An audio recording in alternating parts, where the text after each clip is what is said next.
Fala pessoal, tudo tranquilo com vocês? Neste vídeo vamos conhecer a unidade básica da matéria, o átomo, a menor estrutura que compõe tudo aquilo ao nosso redor. Então, bora começar. O átomo é a menor unidade da matéria que mantém as características de um elemento. Tudo que existe ao nosso redor é formado por átomos. Olhe ao seu redor a água, o ar, seu corpo e até o Sol. Embora elas pareçam muito diferentes, todos têm a mesma coisa em comum. São formados por átomos, esses blocos fundamentais que constituem toda a matéria do universo. Um átomo ele é formado por duas partes principais. O núcleo, que é a região central, onde estão os prótons, que são as cargas positivas, e os nêutrons, que não possuem cargas. E em volta temos a eletrosfera, que é a região ao redor do núcleo onde ficam os elétrons, que são as cargas negativas, que ficam distribuídas em diferentes níveis de energia.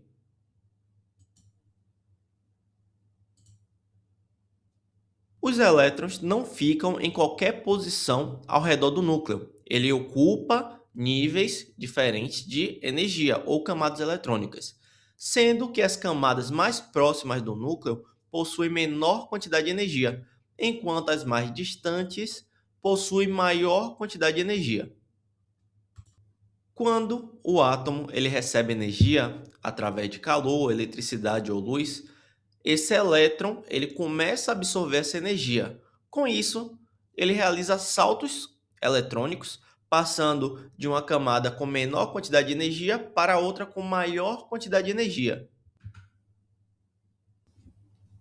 Se esse elétron continuar recebendo energia, ele pode atingir nível de energia cada vez maior.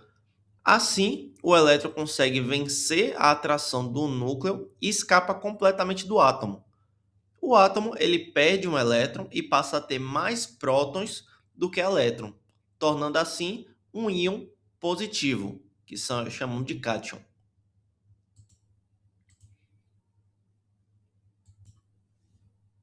Depois de sair de um átomo, esse elétron livre ele pode ser capturado por outro átomo. Quando isso acontece, o átomo que perdeu o elétron ele se torna positivo e o que ganhou o elétron ele se torna negativo. Essa transferência de elétron é a base da formação da corrente elétrica, onde esses elétrons livres passam de átomo em átomo sob a ação de uma diferença de potencial, que é a tensão elétrica, e esse processo de ganha e perda que transforma, né, o átomo em um íon positivo ou negativo, a gente chama de processo de ionização. Ou seja, de forma mais resumida, se há mais prótons do que elétrons, o íon ele é positivo. Se há mais elétrons do que prótons, o íon é negativo.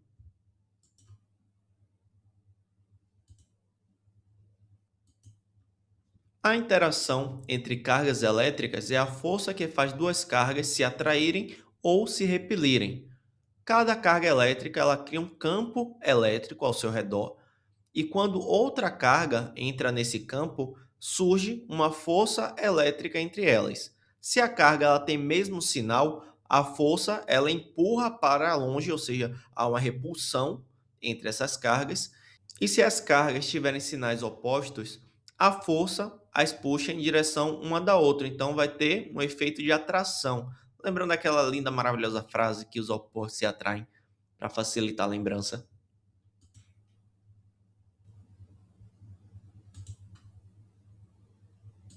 A série triboelétrica é uma lista que classifica diferentes materiais com base na sua capacidade de ganhar ou perder elétrons. A posição do material na tabela, ela indica a afinidade eletrônica do material. Materiais no topo da tabela possuem grande facilidade em doar elétrons, enquanto na parte mais inferior tem maior tendência em atrair e receber elétrons.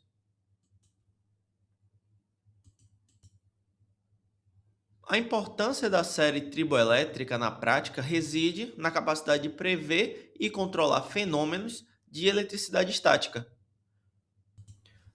Um exemplo prático e comum envolvendo o transporte de materiais inflamáveis é o risco dessas descargas eletrostáticas causadas pelo atrito durante o manuseio ou transporte dessas cargas.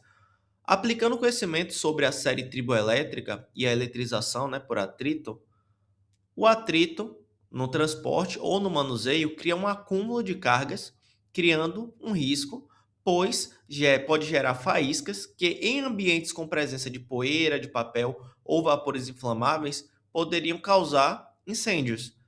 Para evitar esse problema, o conhecimento, da série triboelétrica, dessa tabela, permite que tenham medidas para mitigação, redução desses acidentes nas escolhas desses materiais, com embalagens ou com revestimento de piso e superfícies que minimizem o acúmulo dessas cargas. Além disso, entender a eletrização é útil para garantir a eficiência nos processos industriais, evitando, por exemplo, que materiais se grudem umas nas outras ou máquinas ou nas máquinas, devido à atração eletrostática.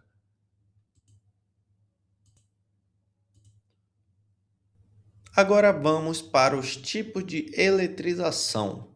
Começando por eletrização por atrito. Acontece quando dois corpos neutros são esfregados um no outro, provocando transferência de elétron entre eles.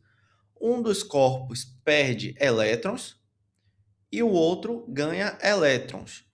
Ou seja, o que perde elétron fica carregado positivamente e o que ganha elétrons fica carregado negativamente. Já na eletrização por contato, acontece quando um corpo eletrizado toca outro corpo neutro. Ao encostar, parte dos elétrons é transferida de um corpo para o outro, até que ambos fiquem com cargas de mesmo sinal.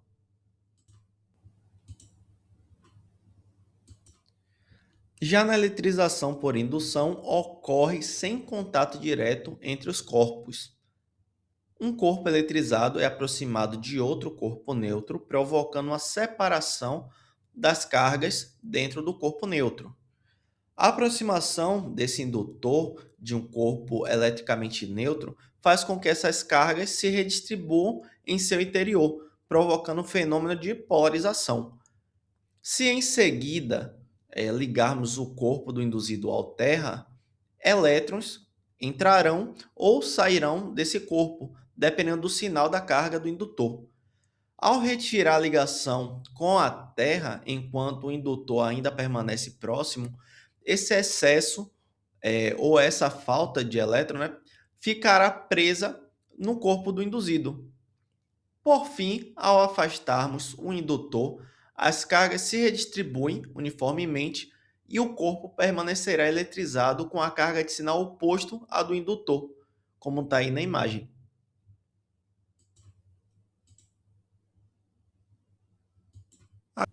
Agora vamos falar sobre materiais condutores e isolantes.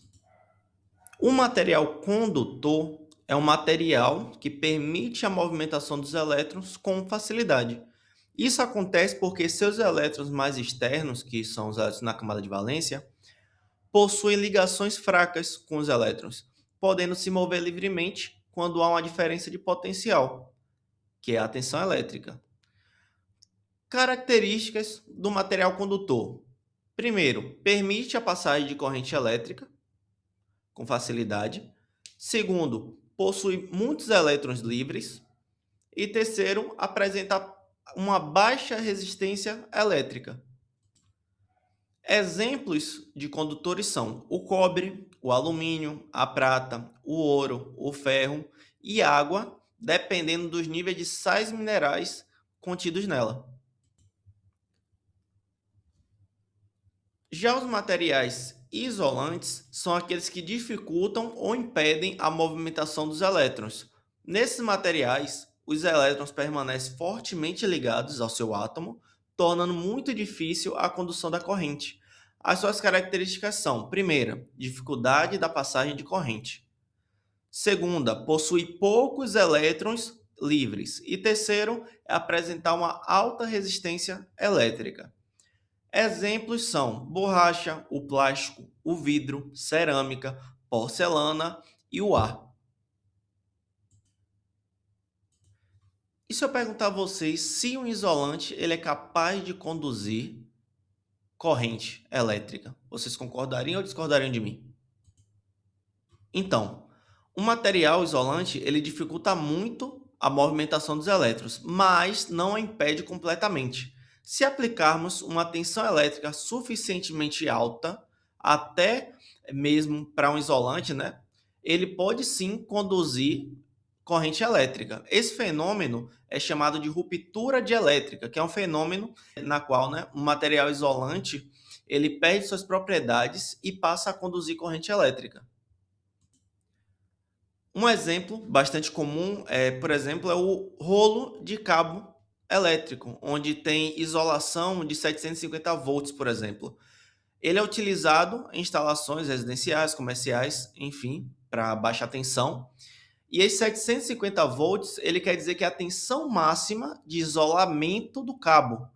Vale destacar o seguinte, que esse cabo com 750 volts pode ser sim usado tanto para circuito 127, 220, 380, enfim, contanto que seja menor do que 750. Então esse valor de 750 ele não indica a tensão de funcionamento do circuito, mas sim o limite no qual a isolação do cabo foi projetada. Agora, fazendo uma ressalva, né? O material ele não vai deixar de ser um isolante e se transformar em um condutor, não. O que acontece é que ele perde temporariamente ou permanentemente a sua capacidade de isolar, passando a conduzir corrente. Só que geralmente essa ruptura, né, que tem do material, ela danifica o material de forma irreversível, fazendo com que ela perca toda aquela propriedade que ela tinha de isolante. Então, galera, finalizando mais uma videoaula por aqui, lembrando-se que quem domina os fundamentos não teme a complexidade. Nenhuma obra grandiosa é concluída de uma vez só. Ela é fruto da soma de pequenos esforços. Então, ficamos por aqui. Um grande abraço. Valeu!